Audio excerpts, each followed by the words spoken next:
Assalamualaikum warahmatullahi wabarakatuh. Perkenalkan, nama saya Dea Julia Nugra dengan NIM 2006505 dari kelas 2A. Sini saya akan membahas manajemen pendidik dan tenaga kependidikan. Pokok bahasan di sini ada 4. Yang pertama ada pengertian, yang kedua tujuan manajemen, yang ketiga fungsi dan tugas, yang keempat ada aktivitas manajemen. Yang pertama, pengertian manajemen, pendidik, dan tenaga kependidikan. Pengertian manajemen dalam arti luas adalah perencanaan, pengorganisasian, pengarahan, dan pengendalian sumber daya organisasi untuk mencapai tujuan secara efektif dan efisien. Pengertian pendidik dalam Undang-Undang Nomor 20 Tahun 2003 Pasal 39 Ayat 2, yaitu pendidik merupakan tenaga profesional yang bertugas merencanakan dan melaksanakan proses pembelajaran, menilai hasil pembelajaran, melakukan pembimbingan dan pelatihan, serta melakukan penelitian dan pengabdian kepada masyarakat, terutama bagi pendidik pada perguruan tinggi. Pengertian tenaga pendidikan. Tenaga kependidikan adalah anggota masyarakat yang mengabdikan diri dan diangkat untuk menunjang penyelenggaraan pendidikan menurut Undang-Undang Nomor 20 Tahun 2003 Pasal 1 Bab 1 Ketentuan Umum. Sedangkan menurut Undang-Undang Nomor 20 Tahun 2003 Pasal 39 Ayat 1, tenaga kependidikan adalah tenaga yang bertugas merencanakan dan melaksanakan administrasi, pengelolaan, pengembangan, pengawasan, dan pelayanan teknis untuk menunjang proses pendidikan pada satuan pendidikan. Pengertian manajemen tenaga pendidik dan tenaga kependidikan adalah aktivitas yang harus dilakukan dimulai dari tenaga pendidik dan kependidikan itu masuk dalam organisasi pendidikan sampai akhirnya berhenti. Dalam organisasi pendidikan, tenaga pendidik dan kependidikan ini merupakan sumber daya manusia potensial yang turut berperan dalam mewujudkan tujuan pendidikan nasional. Yang kedua, ada tujuan manajemen tenaga pendidik dan tenaga kependidikan. Yang pertama, memungkinkan organisasi mendapatkan dan mempertahankan tenaga kerja yang cakap, dapat dipercaya, dan memiliki motivasi yang tinggi. Yang kedua, meningkatkan dan memperbaiki kapasitas yang dimiliki oleh karyawan. Yang ketiga, menciptakan iklim kerja yang harmonis. Yang keempat, mengembangkan praktik manajemen dengan komitmen tinggi yang menyadari bahwa tenaga pendidik dan kependidikan merupakan stakeholder internal yang berharga serta membantu mengembangkan iklim kerjasama dan kepercayaan bersama. Yang kelima, mengembangkan sistem kerja dengan kinerja yang tinggi. Yang ketiga ada fungsi dan tugas tenaga pendidik dan tenaga kependidikan. Berdasarkan Undang-Undang Nomor 20 Tahun 2003 Pasal 39, yang pertama, tenaga kependidikan bertugas melaksanakan administrasi, pengelolaan, pengembangan, pengawasan, dan pelayanan teknis untuk menunjang proses pendidikan pada satuan pendidikan. Yang kedua, pendidik merupakan tenaga profesional yang bertugas merencanakan dan melaksanakan proses pembelajaran, menilai hasil pembelajaran, melakukan pembimbingan dan pelatihan, serta melakukan penelitian dan pengabdian pada masyarakat, terutama bagi pendidik pada perguruan tinggi.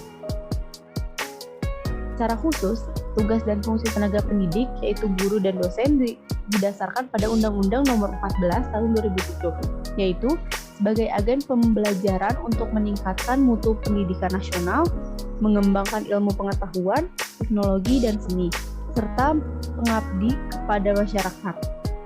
Dalam pasal 6 disebutkan bahwa kedudukan guru dan dosen sebagai tenaga profesional bertujuan untuk melaksanakan sistem pendidikan nasional dan mewujudkan tujuan pendidikan nasional, yaitu berkembangnya potensi peserta didik agar menjadi manusia yang beriman dan bertakwa kepada Tuhan Yang Maha Esa, berakhlak mulia, sehat, berilmu, cakap, kreatif, mandiri, serta menjadi warga negara yang demokratis dan bertanggung jawab. Yang keempat, aktivitas manajemen tenaga pendidik dan tenaga kependidikan. Aktivitas manajemen ini ada 5. Yang pertama ada perencanaan, yang kedua perekrutan, yang ketiga pembinaan dan pengembangan, yang keempat manajemen kinerja, yang kelima pemberian kompensasi. Perencanaan tenaga pendidik dan kependidikan adalah pengembangan dan strategi dan menyusun tenaga pendidik dan kependidikan sumber daya manusia yang komprehensif untuk memenuhi kebutuhan organisasi di masa depan. Perencanaan yang dibuat oleh kepala sekolah yang berkaitan dengan tenaga pendidik dan kependidikan ini berupa: yang pertama, berapa jumlah tenaga yang dibutuhkan oleh organisasi. Yang kedua, berapa macam keahlian yang dibutuhkan oleh organisasi, berapa orang setiap jenis keahliannya, dan keahlian apa saja yang dibutuhkan. Yang ketiga adalah upaya menempatkan mereka pada pekerjaan yang tepat, dengan bidang yang tepat. Yang kedua, ada perekrutan tenaga pendidik dan kependidikan. Sebelum merencanakan perekrutan tenaga pendidik dan kependidikan, langkah awal yang perlu dilakukan adalah inventarisasi ketenagaan pendidikan. Inventarisasi ketenagaan pendidikan ini adalah suatu usaha pokok dalam bidang tenaga kependidikan untuk memperoleh gambaran secara menyeluruh mengenai kekuatan atau jumlah guru dalam waktu tertentu, dengan mengadakan pencatatan dan pendaftaran potensi tenaga kependidikan secara teratur. Perekrutan tenaga pendidik dan kependidikan ini dapat dilakukan melalui tes lisan seperti interview atau wawancara maupun tes tulisan. Dalam perekrutan karyawan, harus disesuaikan dengan kualifikasi pendidikan agar bidang pekerjaan yang akan dilaksanakan sesuai dengan tujuan pendidikan dan dapat dipertanggungjawabkan. Yang ketiga, ada pembinaan dan pengembangan pendidik dan tenaga kependidikan. Pembinaan adalah sebuah proses untuk membina sumber daya manusia, baik administrasi maupun edukatif di lingkungan lembaga pendidikan. Pembinaan ini lebih berorientasi pada pencapaian standar minimal, yaitu diarahkan untuk dapat melakukan pekerjaan atau tugasnya sebaik mungkin dan menghindari pelanggaran. Sementara, pengembangan ini lebih berorientasi pada pengembangan karir para pegawai, termasuk upaya manajer untuk memfasilitasi mereka supaya bisa mencapai jabatan atau status yang lebih tinggi lagi, menurut Rahmat Hidayah tahun 2016. Salah satu bentuk program pengembangan tenaga pendidik dan kependidikan adalah melalui program pelatihan dan pendidikan. Tujuan latihan dan pendidikan ini untuk menambah pengetahuan dan keterampilan personil untuk meningkatkan wawasan dan keterampilan dalam melaksanakan pekerjaan serta membuka peluang jenjang karir. Selanjutnya ada manajemen kinerja. Manajemen kinerja tenaga pendidik dan kependidikan itu meliputi fungsi kerja esensial yang diharapkan oleh tenaga pendidik dan kependidikan, seberapa besar kontribusi pekerjaan pendidik dan kependidikan bagi pencapaian tujuan pendidikan. Yang ketiga, apa arti konkret mengerjakan pekerjaan yang baik.